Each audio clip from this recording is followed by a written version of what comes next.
Yo, what's up mga idol? For this video, dito tayo sa napakababaw na parte ng Sapa, no? So, titingnan natin dito kasi kadalasan kasi dito may mga pumapasok ng mga tilapia, no? Yan sa mga ibandang likuran ko. Yan, kadalasan dyan sa baba may mga pumapasok dyan ng mga tilapia. So, pag dyan sila pumapasok sa mababaw na yan, kailangan mo na lang pulutin na lang, no? Yan. So, let's go. So, si Idol Pai Sambalinyo ang mamumulot dyan sa likuran natin ng tilapia dyan, ang babaw dyan. So galing dun sa may bandang taas, dyan sila pumapasok. Pagdating dito sa may baba, wala na silang kawala dyan sa mababaw na parte na sapa na yan. So let's go. Hindi tayo sa mababa na ilog. Tignan natin yung mga paligid-ligid lang ng mga isdang inabot ng low tide. So, samahan niyo ako ngayong umaga. Tara.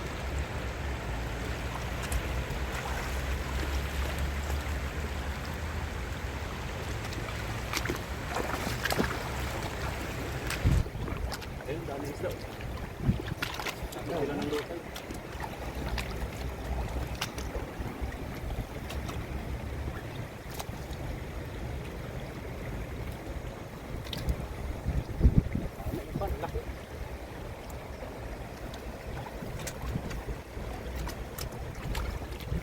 Yung iba mahina na oh.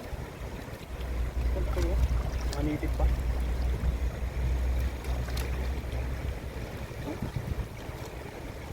Boy pa. Pero mahina na sila. Ito pa oh.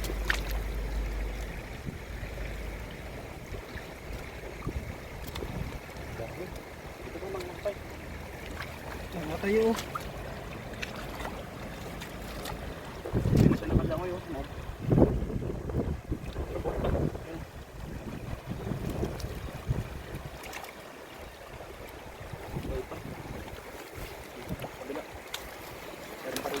Ayun.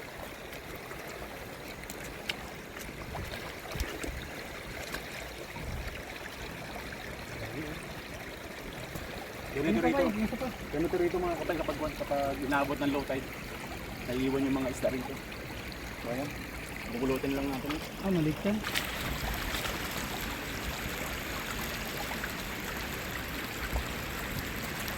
Ito pa. Okay. Pinipilit na lang lumangoy na papunta doon sa ano, ay tubig. Kasi hindi na kayang ano. Kaya ganito ang nangyayari sa kanila oh. Ito pa.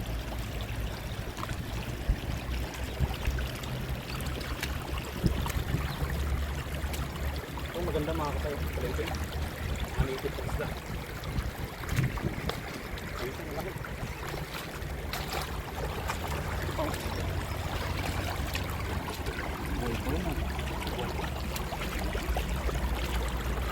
Marami tayo ng ano. Marami tayo ng huli ngayon. Halos na puno yung basket natin. Dami.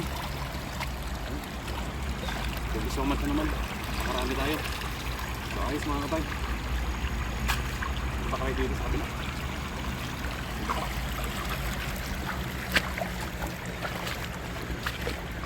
Meron pa lagi.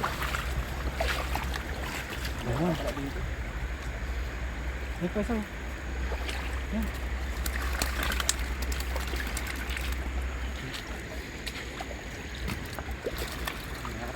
Ang siniga. Ayun, isa pa. Ayun pa.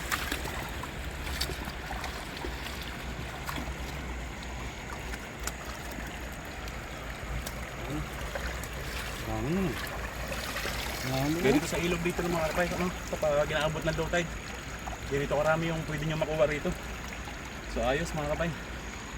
Jackpot na naman tayo. Maraming salamat ulit. Ayos.